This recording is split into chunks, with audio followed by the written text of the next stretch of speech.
And I'm joined in the studio just now by international analyst Marco Vicenzino. Very good evening to you again, Marco.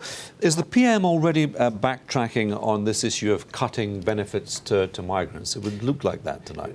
That's the most difficult part. His critics are accusing him of presenting trivial points and saying what he was promising a year or two ago. His rhetoric back then was a lot more firm as opposed to now. So he's never given real details. I mean, we haven't, the details still have to be negotiated. He's said that there's flexibility in dealing with Europe on the issue, but obviously as you get closer to the time of getting into the nitty-gritty of it, the rhetoric, the campaign rhetoric previous, remember, when that rhetoric was firm and strong going towards the May election. Yeah. But now is that the fact is you have to deal with Europe, you have to negotiate with Europe, you have to see what's realistically achievable in Europe, and you have to moderate your rhetoric. So I think right now it's more of a case of rhetoric than anything else. And he wants migrants to have lived in Britain for more than 4 years, and then they'll get benefits.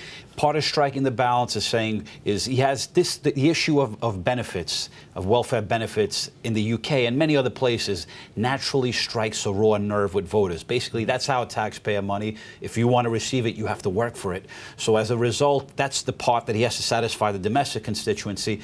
But in Europe also, when you have to see what's realistically achievable in Europe, many other states of Eastern Europe, particularly Poland and the other Eastern states, have many migrant workers in the UK, do not want their workers to be deprived of rights who are working here. And also there's the issue of freedom of Europe, freedom of movement in Europe, which is a fundamental freedom in Europe. As a result, so he's striking this balance between dealing with Eastern European states, particularly Poland, and his domestic constituency. And I think on this side, there's also quite a degree of support of the pragmatism of Chancellor Merkel of Germany. She's a strong supporter of keeping the UK in Europe, and she realizes that the UK has a lot to contribute to Europe. And many of the points, there's many points of conversion between Prime Minister Cameron and Chancellor Merkel.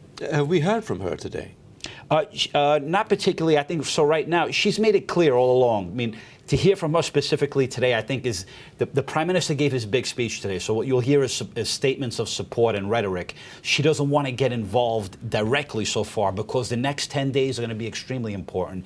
It's when the President of the European Council, Donald Tusk, has to do bilateral meetings with all the other 27 members of the European Union, and he has to have open discussions with them off the record to see what their red lines are. And then after that, they have to come back and in early December begin the process of negotiating, whereby on December 17th, there's going to be a meeting of all the leaders of Europe. It's expected to be discussed at that specific meeting. The only thing is that there's going to be two other issues on that agenda that are high: the migration issue and sanctions on Europe. So the issue of the British terms for Europe may have to be pushed to early 2016 in terms of trying to get an agreement solidified. Okay, Marco, thank you very much indeed. So it continues.